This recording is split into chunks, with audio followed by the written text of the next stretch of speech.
Hey, what's up, guys? Just Will here for a little chit chat and adding some of my predictions for the TUF finale, which happens tomorrow night.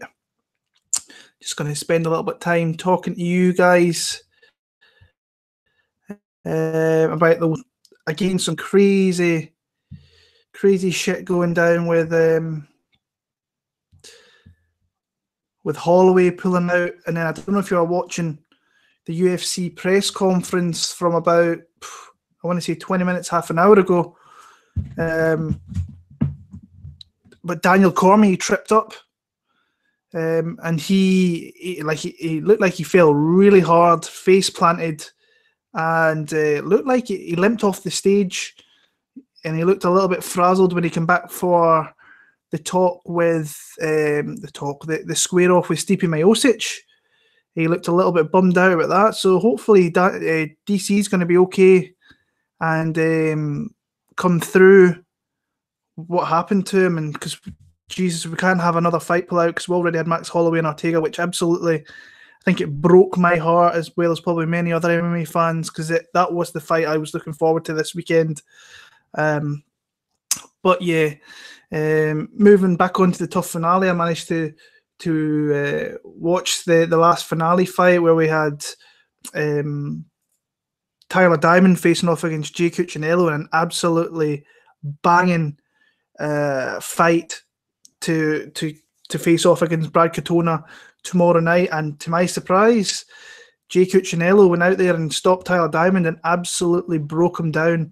And especially after the solid start, which Tyler Diamond made in the first 15 seconds, came out through a big overhand right, followed off with a big straight right down the pipe, and looked like he got a little bit too into it and blew his wad. And Jay Cuccinello just came back and fought a really great fight, broke him down, invested hard in the body, and took him out. So it's now Jay Cuccinello against Brad Katona. Honestly, I was not expecting that finale fight when I saw the lineups for the show, especially the run that Brad Katona's had. He's beat good guys on the road to the final as well. And Jay Cuccinello, he lost to Bryce Mitchell, and then he's got his second opportunity to come in here and get to the finale and beat probably the best prospect guy on the show, in my opinion, in Tyler Diamond, and just broke him down and absolutely laid him out towards the end, where Diamond was just in a lot of trouble, and the ref, I think, rightly decided to stop the fight. So we'll go on to the TUF finale in just a couple of little fights. Tyler Diamond's now facing off against Bryce Mitchell.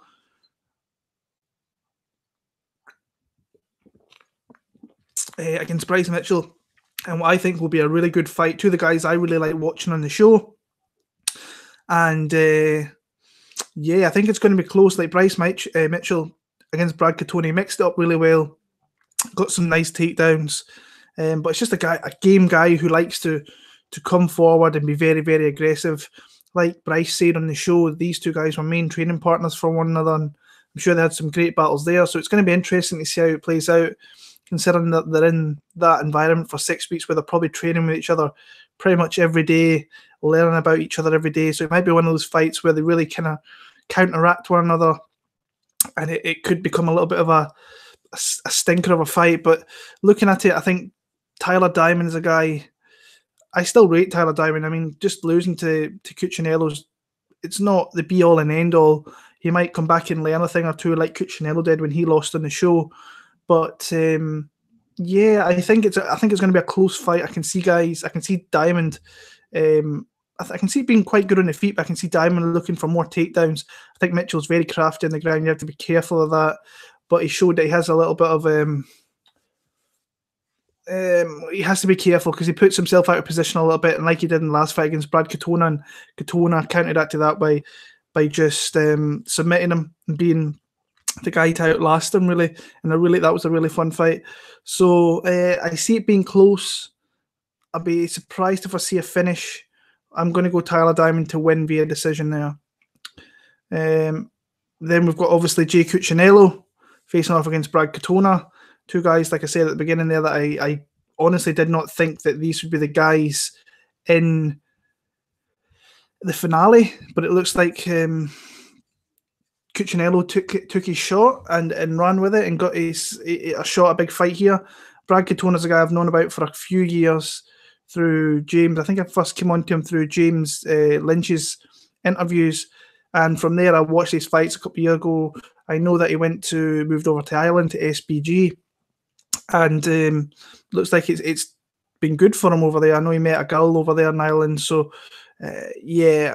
I see that I actually had a look at the line here, and I think that Brad Katona was minus 230, which really surprised me because we've seen in that fight with Tyler Diamond that Jay Cuccinello is a really hard, tough-nosed guy to put away. Really tough. If you don't mind your P's and Q's, kind of like what Diamond did, he went out there, guns a-blazing, hit him hard, and then ended up paying the price for that later on in the fight by the sheer grit and determined Jay Cuccinello, that you're going to have to really put this guy down if you're going to take him out.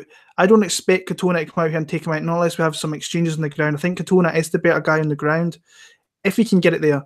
When Diamond started to wear down in his fight against Cuccinello, you could see those attempts coming from miles out. Cuccinello sprawled out nicely, framed up with his arm underneath the chin, of Diamond, and got back to his feet, and from there he just started to blast on him. Katona's a really good boxer, I think. I think it's two guys who are really quite good on the feet here. I think Katona's a little bit more polished, but I think Jay might have a little bit more power, and that power seems to stick through. I think he's got a lot more with his body kicks as well. We've seen that late on the fight. I watched a fight or two from his regionals, and he's got that. I've seen that a few times as well. I think Katona is just a little bit of a better fighter, if I'm being honest with you. I think that no, I'm not going to say that, a better fighter. I think he's more polished. I just think he's maybe a better, well-rounded fighter. But I definitely think Jay's the tougher fighter. And if this gets into a scrap, I think we've already seen who the winner of that might be. But Katona took his licks in that Mitchell fight and managed to find a way to finish the fight. So I feel better picking Brad Katona, being honest with you there. So I will pick that one. So that's my two picks there. Just like I said, absolutely kind of gutted about Ortega Holloway, but I'm really worried for Max Holloway, man.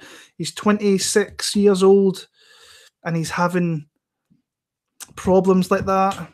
That to me is scary. It reminds me of TJ Grant. It reminds me of Chris Holdsworth, where these guys haven't been seen. Yeah, where they get concussion symptoms and they're out. I mean, TJ Grant was a savage before he retired. Chris Holdsworth was one of the best up-and-coming fighters we had in the UFC, and he pulled out. So I'm a little bit worried about what's next for Max Holloway. They're saying, is it concussion-related? Is it due to the weight cut? Is it due to something else? It could be a mixture of things, but it's quite scary for a guy that young to have those symptoms and that kind of stick around. And fair play to Michael Bisping in that interview on, I think it was UFC Tonight. He caught it. He's seen it a mile out, and he just didn't look. You could see he was slurring words. He was a little bit slow, just not the typical bubbly Max Holloway, and that was kind of tough to see. I'll be honest with you. Luckily for me, I didn't put any money down in Holloway. I still thought that line was coming down. I may have dodged a massive bullet by not betting, and if this fight went ahead, Ortega would have possibly had a great chance to win that fight. But yeah, I'm really sad for Max Holloway. I'm sad for Brian Ortega because this was a massive stage, and Holloway saying he wants to fight at 227 or something at the LA show. That's not going to happen. Dana White's come out and said that he's going to be out a while, so hopefully they get things sorted out really, really quick. So yeah, as of right now, bets wise, what I have for this weekend, I think I'm going to add one more bet tonight, and I think it's going to be Gokhan Saki. I was going to wait. I thought the line might come down a little, but I've got a minus 130 over here, and I think I'm going to pull the trigger on him because I just don't believe in Khalil Roundtree. But it's kind of hard picking a 1-on-1 MMA guy, MMA fighter with a record like that. But we know this fight's going to be predominantly take place on the feet, and the better striker is Gokhan Saki. My other bet is I have Lando Venata, which I am very, very confident in. So yeah, but like, shout out to you guys in the chat. There's a couple in there. Art, Bill, Joe. Yeah, how are you guys doing? Are you getting ready for fight week? Have you got your bets in? Have you got your DraftKings lineups for tomorrow in? But yeah, that's kind of look at my TUF finale bets. What have I got on actually? I've got Brad Tavares. I got him at plus 162. Sorry, I should say. So I got him fairly high up. I think he's what's the odds on him right now? Actually, on Brad Tavares, it's like plus 115.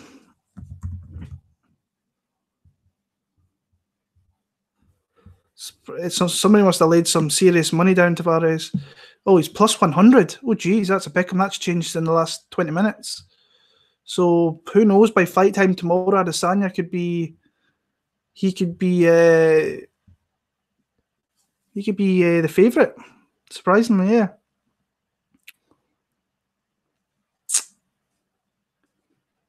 The only parlay I've got, Chris, is I've got Luis Pena and I've got Oscar Pijota. And I got them together. I got Luis Pena minus 225. I got Oscar Pijota at minus 175, which parlays to plus 127. Yeah, I think that's what it was. So that's the only parlay I've got so far. Bets that I want to make, which as of right now I don't think I'm going to make, is Rachel Ostovich. Just got that funny feeling she's going to somehow find a win. And Anthony Pettis is another one that I want to bet because everybody seems to be very high in Michael Chiesa, and I'm not really that high. I like Chiesa as a fighter. People are thinking he's an absolute world beater and he's going to absolutely destroy Pettis, and I can see where they're coming from because Pettis has clearly slowed down a little. You can see that, but I don't think he's done yet. I really don't. But that might just be me being the big fan and Pettis talking. So who knows? But yeah, it's I'm looking forward to the fights over the next couple of days and just hopefully I can cash some bets and keep my roll going from December where I've just been killing it really. I'm well up in this year after last year. Last year was pretty bad betting wise, and when I went back and actually looked at it earlier on this week, from January to end of May, it was pretty good. In fact, early May. Then from early May, pretty much to the whole entire end of the year till December, when my little girl was here, it started to rise back up a little bit. So, yeah. So, looking forward to seeing where I can finish out the rest of 2018 and move into 2019 and see if I can get any better at this betting game and try and learn from some of the best guys out there as well. But if Lee submitted Chiesa and Pettis submitted Charles Oliveira, therefore, I've seen people saying that Pettis has got absolutely no chance. That Pettis has got absolutely no chance of submitting Chiesa. I've heard some people say that, and I'm like, underestimate that guy at your will because he's caught people out in the blink of a second if you put your head in the wrong place. So I hope Pettis gets it done. I'm just a big fan. So, who do you think is the best underdog playing DraftKings? I think Di Chirico probably, but I like both, and I've actually got a couple of teams. I think I've got 5 lineups for tomorrow night, and I have one lineup. I know that I've got both those in the same lineup, and I think I've got them with. I think Pena's in majority of my lineups. I think he's going to run through Smullen fairly convincingly. Might get a stoppage. I think he gets a stoppage, and a couple of other guys I can't remember off the top of my head. What's up, Brandon? Hope you're good, man. Stipe has never faced a legit wrestler. Cormier taking his strap. I'm still sticking with Stipe, but I'm not super confident in it, to be honest with you. I've seen a lot of people actually making smart plays on Stipe by KO. Now, I know that DC's not been KO'd all that often, but he's a big guy and he's a big, accurate puncher as well. So I don't know. We'll wait and see. I'm looking forward to the fight. Keep seeing Kaiser getting caught in a triangle for hanging out in Pettis guard. Could happen. Felder matchup. I like Felder. I think Mike Perry's a bit of a head case. I actually seen him square off, and Paul Felder looked massive. I've met Paul. He's a big. In fact, I've met both guys. There's not much to Mike Perry, and there's Paul Felder's. I seen his weight cut in Glasgow, and it was horrible. So might stick around. Welterweight, very much doubt it. But yeah, I got Felder in that matchup. I think he's too accurate. I think if he takes a playbook out of the Joban fight and kicks his legs and maybe moves a little, picks his shots, which I don't think he will, because I think he's a bit of a brawler himself. I think he can beat Mike Perry. So, but Felder at plus 115, we never even got a sniff of that line. We never even got a sniff of that line over here in the UK. If we got an opportunity at that, I might have bet that as well. Did you make a prediction for Diamond versus Mitchell? I did. I'm going with Tyler Diamond by decision, but I think it could be close either way, if I'm being honest with you. I like Tyler Diamond. I'm a fan of Team Alpha Male, guys. I always have. It's one of the camps I've always been attracted to, the style of fighter that comes out of there. Really good, solid, based fighters who win fights. And I was just surprised. Just surprised that Jay got him last night, but Jay broke him. And that's what happens sometimes. So, yeah. Yeah, Mike Perry broke up with his girlfriend. Actually, somebody sent me a picture of Mike Perry's girlfriend, I think, celebrating the 4th of July yesterday. Which I was like, holy shit, she's actually really, really nice. I'd never seen her before, except for on the side of the octagon before the fights, but god damn, she was showing off that ass. Pretty good, to be fair. So, yeah, who's got bets on for tomorrow? Or the weekend, I should say. I keep forgetting there's 2 cards on. You get anybody taking any big underdogs? Or the only one I'm not really... I'm really confident in Oscar. I think Oscar is going to break Gerald Meerschaert. And I think he can pretty much go wherever he wants with Gerald and be better. So... will Francis win by Kimura against Defense round 1? I don't know. I've still got this funny feeling that these guys are going to stand each other and stare a lot of that fight, and it's going to be a bit of a stalling match. But I'm not overly confident in Francis Ngannou winning this fight. I've got a funny feeling that Derek Lewis could show up, but who knows? I'm not going to go anywhere near betting it. So yeah, Oscar is the favourite. I think he's a big favourite now, actually. Oscar Pijota. He's minus 225. But there's a lot of big favourites on there, like Luis Peña's up to minus 360 now. I'm glad I got him at the line. I got him. Looking at like Brad Katonis minus 230. I think that line's a little bit off. I don't think Mike Trezano's a bad bet at plus 150. Who else? 226. Let me see. Felder's minus 155. Millender's minus 165. I thought the line in that fight would go up a little bit.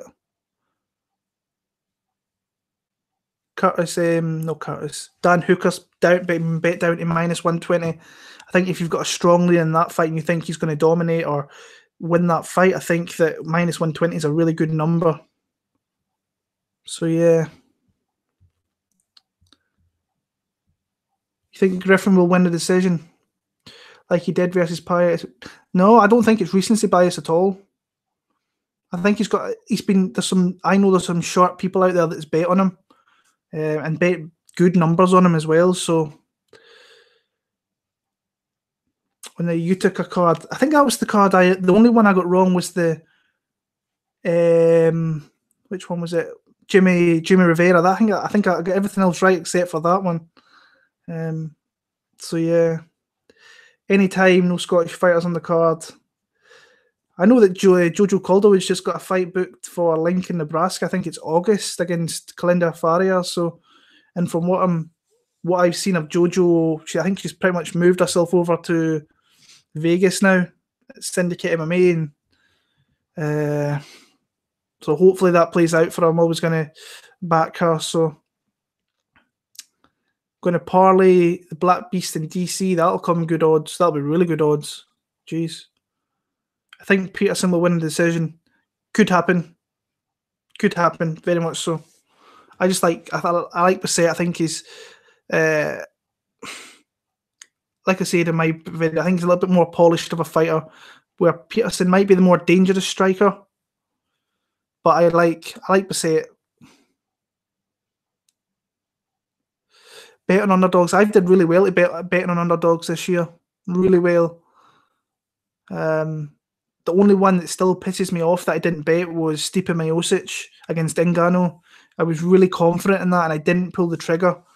And I was telling people, because I get quite a lot of messages during fight week from people just asking my opinion, if what they think. And I thought like Stipe is the guy to stop the hype train. I thought he would have finished him, honestly, but I think it was the number I saw that sticks in my head is -170, and I was like, I need to bet him, and I just didn't go through with it. But since then, I've been really good with betting underdogs. I've made hit a couple of big ones with Gillian Robertson. I think she was +255.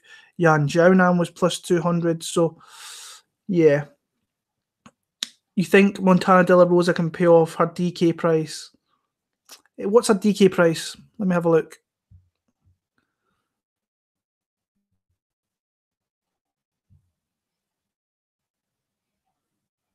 Right.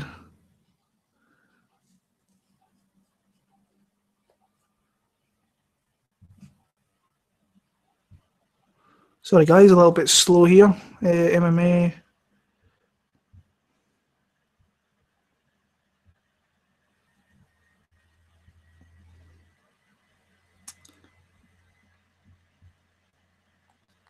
Right, where are we?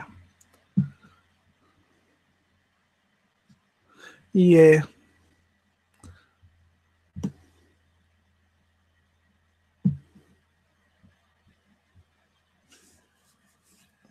Sorry, guys, this is taking a little bit longer. DraftKings has been a bit of a pain in the dick. And let me see. Let me see.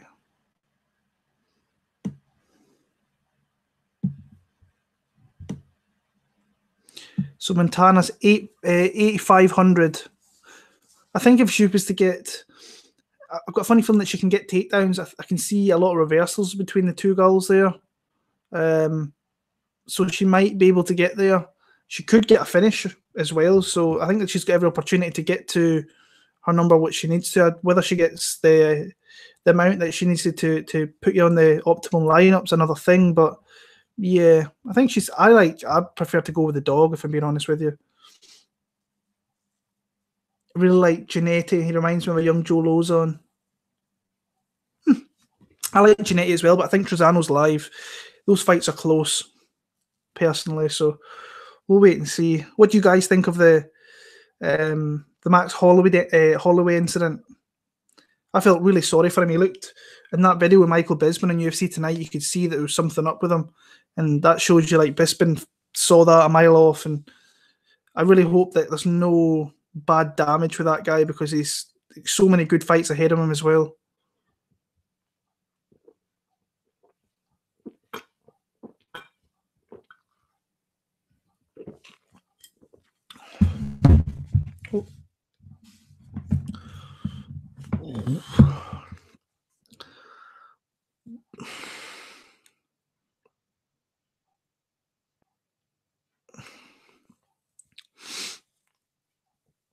Anybody think that'll be the last of the?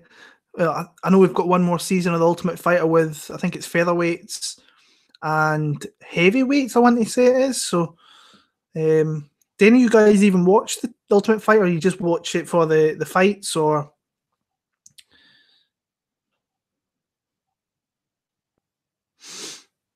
Dan Hardy made a good point. Tavares only loses to unorthodox strikers. Yeah, that's Israel Adesanya to a T. Really, really unorthodox. I just think the overall game and where Tavares is in his career, I think this is a big fight for Adesanya. I just think it's a little bit too early for him, but who knows? I just thought when I seen the line, I put on what I thought was a reasonable amount, and hopefully that pays off and I can double that money back easily. But yeah, I've already looked into some of the fights for next week's card. Junior Dos Santos coming back against Blagoy Ivanov. I think I'm close to breaking that one down and picking a winner there. I'm still going to watch it. I think on Sunday when I'm off from work, I will just watch a couple of fights again before putting out the video on Sunday night.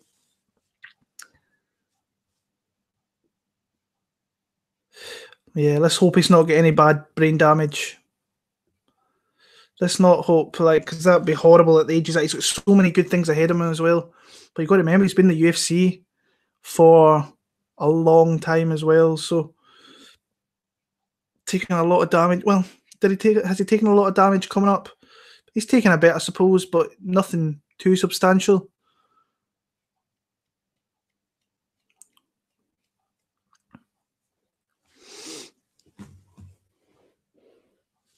So yeah, GDS is shot. No, I don't think he is. I don't think he is, but I think that Ivanov could give him some problems. Definitely.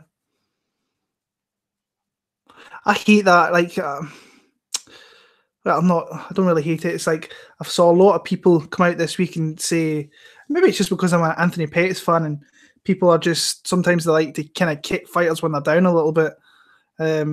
But they're saying he's done, he's a broken man, he's only fighting for a check, and he's doing this and doing that. And I just, I don't really agree with kind of that all too much. But people say different things, man. That's their opinion. That's what I like about coming on here and just talking with you guys. And like in the chat there, you got Bill asking, like, just conversating with me. I love stuff like that. I don't like. I've got friends up here that watch the sport, but they're not as avidly into it as I am.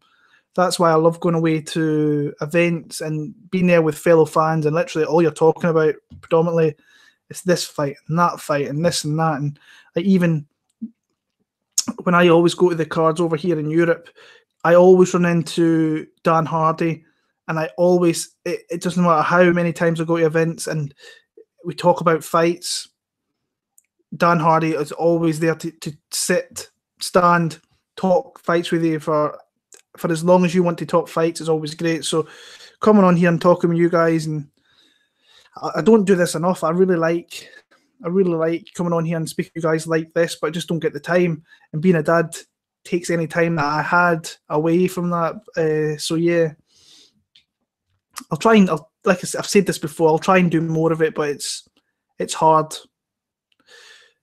risky, not taking that bet. Lots of people on Michael Chiesa. Lots of people are on Michael Chiesa. Seen a few sharp guys. Well, I think it's a sharp play on Pettis, but did you meet John Gooden? John Gooden's a really good, I wouldn't say friend, but he's a guy that I met many years ago. I'll call him a friend. I'll call him a friend because we speak outside, and we have spoke outside things outside MMA regarding his family and such. So he's an acquaintance. He's a really nice acquaintance. He's a really nice guy. I'm so happy for him and his good wife Vicky when their beautiful baby daughter came into the world not too long ago in early May. Just fantastic news. I ran into him in Liverpool. We talked in Liverpool. But like I said, I've knew John since the Cage Warrior days. I first met him at the Conor McGregor fight over in Ireland. So yeah, a long time ago now. But Dan and John are really, really good at their show. And the UFC don't even pay those guys to do that. They do that off their own back, which I think is scandalous, because I think it's a great show, and deserves a little bit more recognition for the product they put out. So, and it's on their own time as well. So hopefully those two guys kind of get what's coming to them being very, very good at their jobs, I believe, and I like their commentary as well. I think they're a good duo. I think when will we see them back again? Will we probably see them in Hamburg in the next 2-3 weeks? Because that's a Sunday card, so I'm looking forward to that. I don't have to stay up until 6 a.m. to watch fights on the Sunday morning. So yeah. What do you think of the return of Chad Mendes? I'm looking forward to seeing Chad Mendes again. I'm interested to see what shape he's in. Because Jury, like you said, Jury is a tough comeback. And when was the last time Chad Mendes fought, actually? That was a long ass time ago. It wasn't Conor McGregor. Let me see.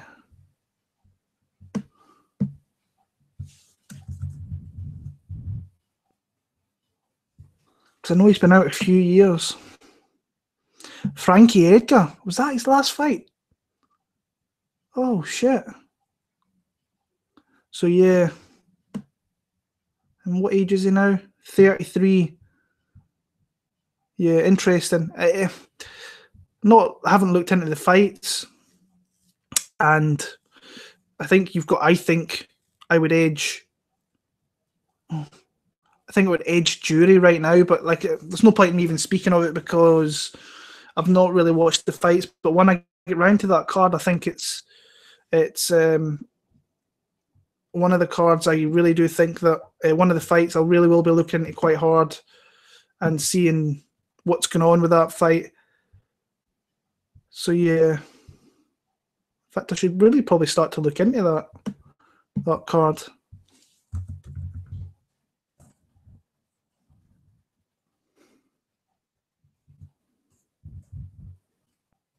I can't believe it's been over 2.5 years since he last fought. And how quick has that went, by the way? So yeah, that's next week, actually. In fact, after this, I'm going to go and watch his fights. So yeah. Can DC make it past round 3? I think he can. Yeah, I think he can. I think he's going. But the thing is, he's even come out and said that he's the one that's going to be pressuring Stipe. So that could take its toll on him. I mean, he got knocked out by John Jones, who's not a prolific knockout artist, especially on his feet. So if Stipe hits him with the right shot, I think he can go down. But it's a hard fight, man. I don't blame the people that have taken the shot on DC because the number's too good. I've seen people that went far too early as well, like betting them at -180 and plus 180, sorry, and it's jumped up to like plus 260. I think they missed out a little bit there. So, but I like Stipe. Did you guys watch the pre-fight press conference in the last hour? DC fell hard, and he got up and he was limping. Had to get kind of carried to the back a little bit. So hopefully DC's okay, because if they lose that fight, holy shit. And the cards just it's fizzled down a lot. So Nico Price, Randy Brown. Tough fight. Close fight. I think Nico, but like I said, I need to watch the fights to get a good perspective. Saw Jim Miller yesterday.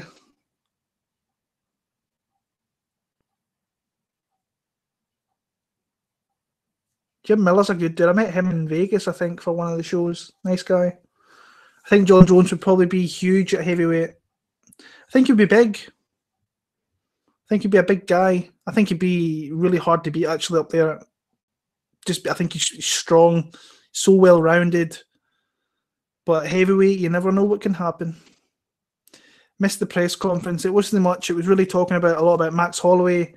But then as it finished, DC got up and then he hit the deck really hard and it looked quite serious. He had his feet in there and everything. So hopefully he's okay and nothing's came from it.